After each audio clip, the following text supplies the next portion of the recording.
Welcome back to my next playthrough series. This time it's Cthulhu. Death may die from cool mini or not. And yes, there are some really cool minis in this game, as per the name of the company.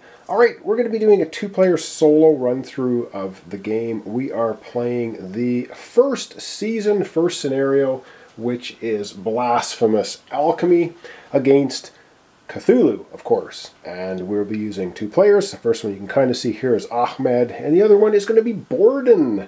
And this is just a base game, everything in here is base. We're going to take a look at the Cthulhu play area over here, explain a little bit about that. We have some cultists on the board, we got fire going on, we're going to figure out what's going on with the scenario, and let's take a look at the Cthulhu area. We'll explain a little bit about that.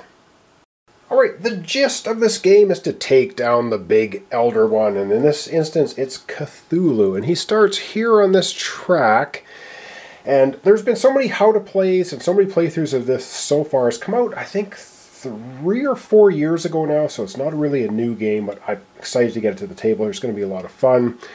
We basically have cards for Cthulhu. These are the minions, and we're going to have cultists with 2 health, and we're going to have a star spawn. Oh yeah, when he comes out. We'll explain everything as we play the game as per usual. Cthulhu has 4 stages. In the opening stage, he's not on the map anywhere, but he'll have a stage 2, a stage 3, and a final stage. If we can beat him down and get rid of him in this final stage, we'll win the game. Is it easy to do? Of course not. It's horribly hard to do.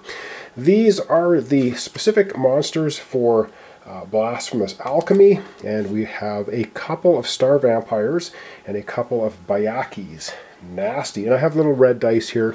We'll be using those to keep track of his health if he ever gets on the board. Now, if he comes onto the board in this red space, before we disrupt the ritual, we're going to take a closer look at this card here in a second, he's invincible until we disrupt the ritual. If we disrupt the ritual before he gets to this red space, he will be summoned to the board, and then we can start hammering on him and hopefully take down all of his stages and get rid of him.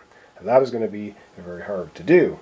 Alright, let's take a close look at the actual Blasphemous Alchemy, see what we need to do, special actions we can take during the scenario, and how we win the game and how we lose. So we lose if Cthulhu ever gets right to this spot, and there's a token underneath him which will continue moving along the board once he shows up on the map. If he ever gets here, you lose.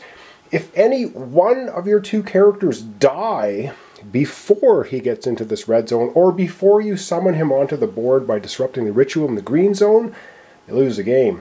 And also, if both of your characters go insane, there's an insanity track, go completely insane, or they both die, well, then you're going to lose the game. So there's lots of ways to lose. Let's take a closer look at the actual scenario. Alright, so the actual scenario itself, the Blasphemous Alchemy says, what's worse than cultists? Cultists who have set the place on fire. Another night, another damn ritual to summon an elder god. If we blow up their labs, we can cause a lot of trouble for whatever it is they're summoning, which of course we know is Cthulhu. Alright, so to disrupt the ritual, we have to destroy 4 of the 5 labs, and I'll point those out on the board here. I've already done all the setup. And they each have 4 total damage they can take before they're destroyed.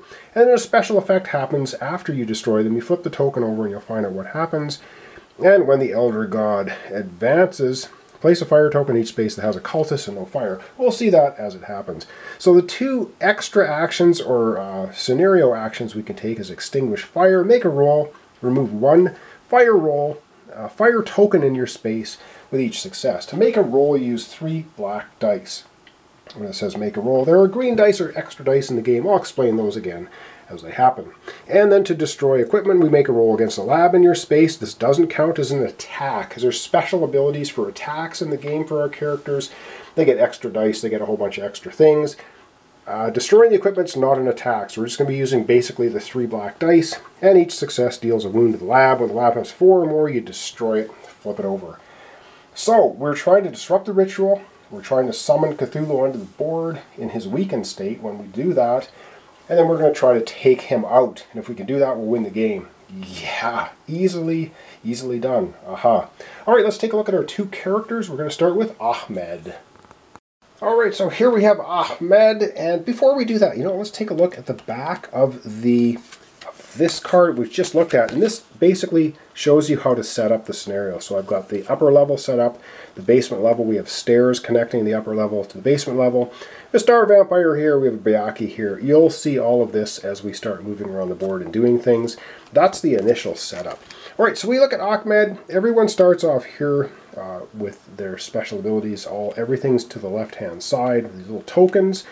So basically you have 5 health before you die, and if you die, not a good thing, you're not coming back from that. And this is stress. You can use stress to re-roll any one die, and you can do it multiple times.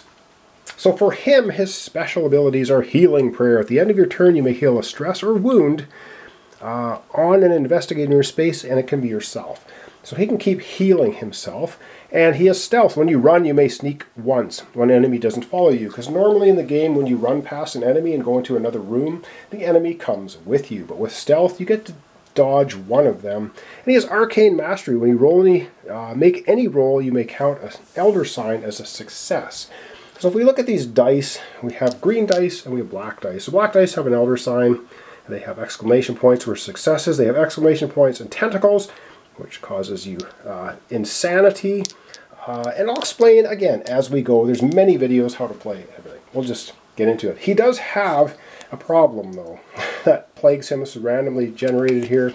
Just draw a card. And he has Paranoia. And all monsters in the board move one space toward you. Monsters are not cultists, and it's not the Elder God. Just keep that in mind. So Bayaki's fire, vampires, and star spawns are monsters. And then, if there are no enemies in your space, you heal all your stress. So you get all your stress back if there's no monsters. If there's monsters in your space, they're going to attack you. Alright, that's Ahmed. Let's look at Borden, our second character. Okay, Borden here is a very similar track on the top. And again, I'll explain as we go how this happens. Basically, these spots are level up spots. And when you reach one of these spots with your insanity, you get stronger. You can increase your abilities. So you have stress and health, exactly the same as Ahmed. So she's savage. When attacking, you may deal 1 additional wound to your target if there are no other enemies in the space. So she gets her axe and gives them 40 whacks. And she has swiftness. When you run, you may move 1 additional space. So she can move, normally can move 3 spaces, and it's all written right down here, nice and convenient. On your take your 3 actions on your turn, which is, again, we'll go over that here quickly. And she has stealth, the same as Ahmed. You can dodge 1 thing on your turn. When you run, you may sneak once. One enemy doesn't follow you. So how does a turn work? Well, you take 3 actions. You can run, move 3 spaces, attack an enemy. You can rest if you're in a safe space. A safe space means no enemies. You can have fire. You can have all kinds of other things going on. If there's no enemies, it's considered a safe space. And then you can rest in a safe space. You can heal 3 health and or stress. So it's a combination of both, up to 3. You can trade with another player, and you can take an episode action, which in this case is extinguish fire or destroy equipment. And then you can either investigate or fight. If you're in a safe space, you could draw a discovery card, which there are 15 of them. I've shuffled them up, and they're right here for this episode. Each episode has its own 15 specific discovery cards, which are items and allies and such. And then you go to the resolve end of, and if there's an enemy in your space, they fight you. Otherwise, enemies attack you. It tells you right there. And then you do resolve end of turn effects. Cthulhu has some, Scenario has some, and she also has an affliction, a problem. And her problem is she's got psychotic outbreaks. How appropriate for Borden. And it's moved to the nearest space with at least 1 figure. If your space has other figures, do not move. Then deal 2 wounds to all other figures in your space. And figures can be your allies. So, not good. She wants to be kind of out with the enemies so that she can, when these things trigger, you can see the symbol there, they trigger when you hit these spaces, and only when you hit those spaces do your afflictions trigger. Alright, you know what we're going to do? We're just going to have a quick little turn or two, show you how this game operates. We also have a Mythos deck. There's 16 cards in here. 8 of them come from the scenario. 8 of them come from Cthulhu. They get all shuffled up, and I'll explain how all of this works as we play. Alright, so to get us going, we're going to start with Ahmed. He's our first player. We'll have him take a turn. Alright, so what we're going to do for Ahmed's first of 3 actions he's going to do a run action. He can move 3 spaces. And I should say, you can see doorways, there's double arrows. It means they're connected. If there's only one arrow and no arrow on the other side, they are not connected. It's considered a wall. So yeah, we need to destroy these labs, and these labs have 4 health. So there's one here, there's one over on that side, and there's 2 in the basement, that's what we need to do. So for his first action, he's going to run 3 spaces. He's going to go 1, 2. Now remember, anyone that's in a space will follow you, but he's got sneak. So one of these guys won't follow him, but the other one will. So he's gone 1, 2, and 3 spaces. Yes, and he's gone through, he's left a space with a fire token. And you're like, ooh, that's bad. It is bad because he will actually have a fire token placed on his character which he will have to deal with at the end of his turn. He has 2 actions remaining. He has 2 cultists in his space, so he's going to attack one of them. And how you attack is you go ahead and you roll the 3 black dice. He doesn't have brawling, he doesn't have any special abilities, and we can re-roll these by using stress. So let's go ahead, attack the first cultist, and this is an awesome roll because the exclamation points are hits, and the elder sign does nothing, although actually he has arcane mastery. It says when making any roll you may count one elder sign as a success. So he actually has 3 successes. These guys only have 2 health. Boom! One of them, he just takes it out. Alright, for his final action, his third action, he will go ahead and attack the other cultist. Well, why not? Let's see if we can take him out. And this time he gets 1 success and 1 insanity. But he's going to spend 1 of his stress, which you can do, to re-roll any 1 die. So let's re-roll this one and hope we get another success. And we do get another success. And we'll keep it there because we've got 2 successes. He has arcane mastery, that's 2. And he also has 2 tentacles, which means, well, basically the 2 hits takes care of the cultists, but he also has to take 2 insanity for doing it. Let's do that. Alright, well, as you can see, we used the 1 stress to re-roll. He's got 1, 2 sanity hits for doing what he just did. Okay, that was all 3 of his actions, and now we're into the Draw a Mythos card. And these are generally not good. So I'm going to zoom the camera out. We're going to pull one of those off the top of the deck and see what it says.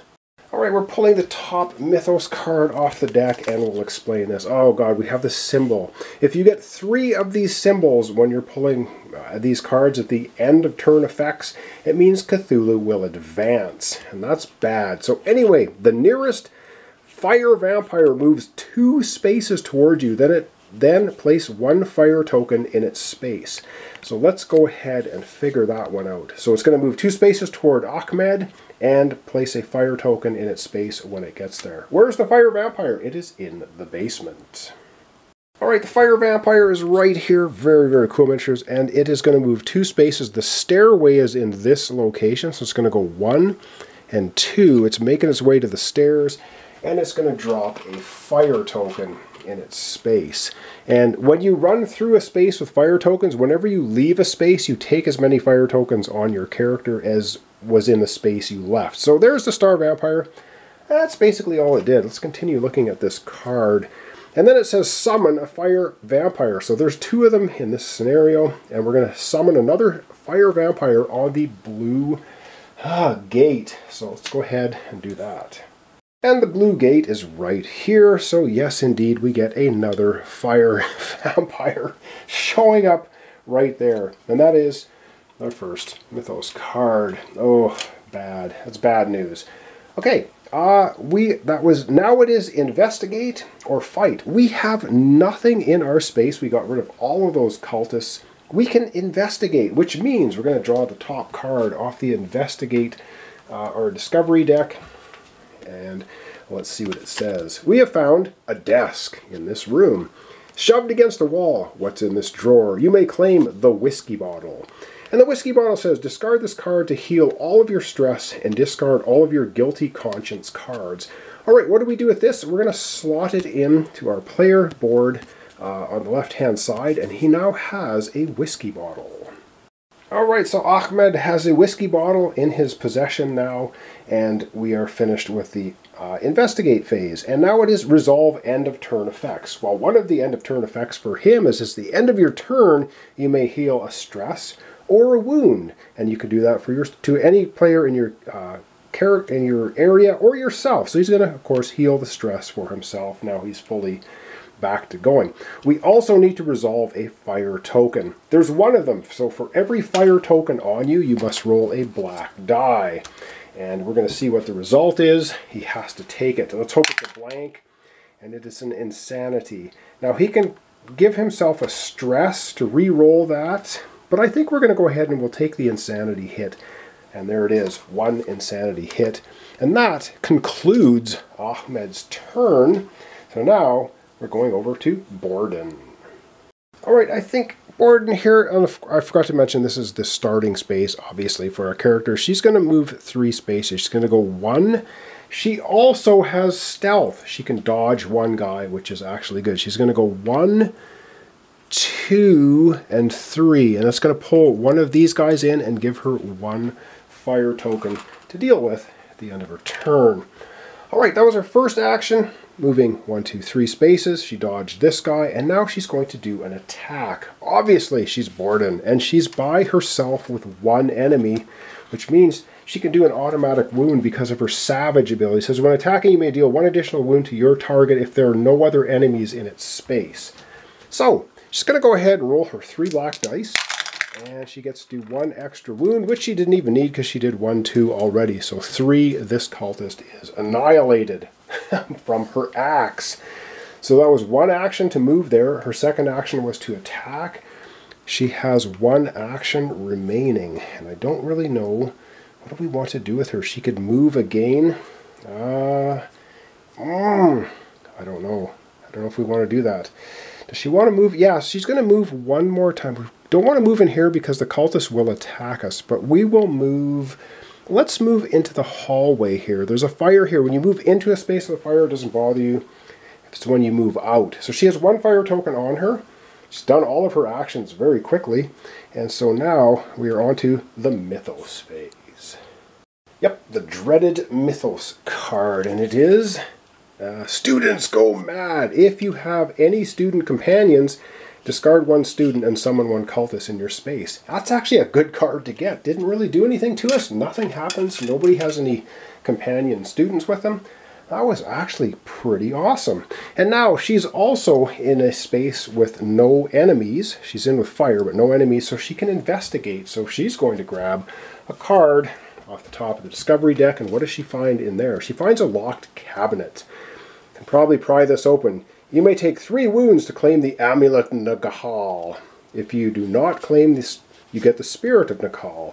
Okay, and the amulet, if you would take wounds from fire, you may instead deal that many wounds to 1 enemy in your space. Ooh, I kind of like that. That's actually a good thing. You know what? She's going to take 3 wounds, and she's going to take the Amulet of Nagahal. And it may be a crazy thing to do, but she's pretty psychotic, so she's going to go ahead and take this amulet. So, when she takes fire damage, she can just give it to someone in her space. However, there's nobody in her space right now, and because she's finished her investigate phase, now we're on to resolve end of turn. She has no end of turn abilities. Cthulhu at the moment has no end of turn abilities. There are no end of turn abilities for the scenario. So all we have to do is deal with this 1 fire token, which means we're going to be rolling 1 black die, and we have to deal with it. And she gets a wound, so she's going to take 1 stress, and we'll re-roll this. Come on, let's not get a wound. And she gets a wound. She's going to spend 1 more stress. Come on, we don't want this wound. And she gets an insanity instead. Alright, she'll take 1 insanity. So we burned a couple of stress to re-roll to not take a physical wound, take a sanity. We do have a heal action we can take when we're in a safe space as well, which can get back 3, a combination of 3, either stress and or health. And that, very quickly, is the end of Borden's turn. I think that's going to be the end of our introductory episode for today, so we're going to zoom out and wrap up. And yes, of course, when she took the amulet, she had to take 3 wounds. 1, 2, 3. So that's why she didn't want to take any more wounds and use stress to avoid it. Alright, That's going to be the end of her turn, and so we're going to wrap up our episode for today. Alright, that very quickly will be the end of our episode for today. So we have Ahmed here. He's in a spot with a lab. Of course, there's a star vampire next door, and that might be bad. Star vampires have 4 health. Bayakis have 3 health. Cultists have 2. And yeah, not the greatest. But we do need to destroy these 4 of these. There's 3 in the upper level. 1, 2, 3, and there's 2 in the basement. To disrupt the ritual. And we only have 1 card so far that has the symbol on it. Once you get 3 as an end of turn effect, you have to advance Cthulhu. Alright, that's it so far for Cthulhu Death May Die. So thanks so much for watching along. Thanks for your comments, subscriptions, and likes. This is Cthulhu Death May Die. We're playing Blasphemous Alchemy. It's Season 1, Episode 1, and yeah, we're playing against Cthulhu because what better elder god to lose to than Cthulhu. So thanks so much, and we'll see you next time for the continuation.